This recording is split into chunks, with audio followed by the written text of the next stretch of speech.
In this video, I will be sharing with you guys the steps you should take in order to remove collections accounts from your credit report.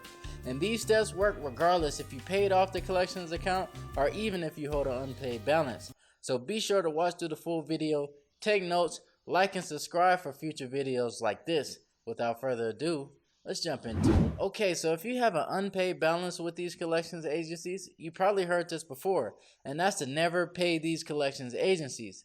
Collections accounts are by far one of the easiest accounts to remove from your credit report. Why? Because they are usually not the original account holder and will just about never have your original agreement. So that being said, by law, in order to keep up with the accuracy and the ownership of the accounts being reported on your credit report, all data furnishers must be able to legally verify each and every account being reported. And there are many scenarios for removing collections accounts, which includes disputing it based on the fact that the account doesn't belong to you, disputing it because it's older than 7 years, disputing it because it was sold to another agency, disputing it because the information is inaccurate, and etc. However, regardless of what the situation may be, I want to be able to provide you guys 4 steps to follow in order to remove these collection accounts. Okay, so if it's a collections account in which you paid off already, you may want to try the goodwill deletion approach. However, if it's an account that has an unpaid balance, I suggest that you hold off to hear the following steps. So the goodwill approach is a method in which you will send a goodwill letter to the collectors asking them to delete the account from your credit report since it's paid off already.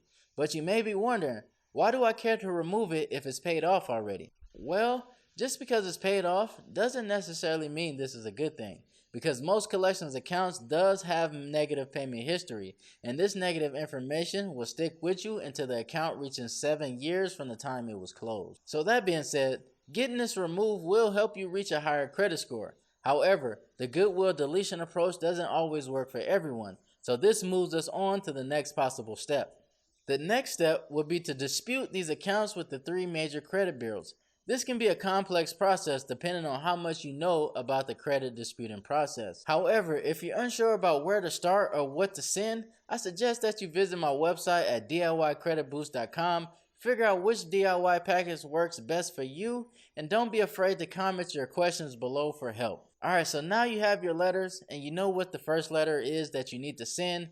You need to make sure you send these letters certified mail with a return receipt. You can also use the electronic return receipt since it is a little bit cheaper. And keep in mind, it's important that you do this for all your letters so that you can document everything for legal purposes. And sometimes these accounts are deleted after the first letter. However, in most cases, you will be required to send a series of reinvestigation letters because most disputes are filed using the eOscar system, so you will need to continue to dispute these accounts until you see the results you're looking for. Okay, so just as a side note, I suggest that you avoid all phone communications with these debt collectors and keep all communications in writing for legal purposes.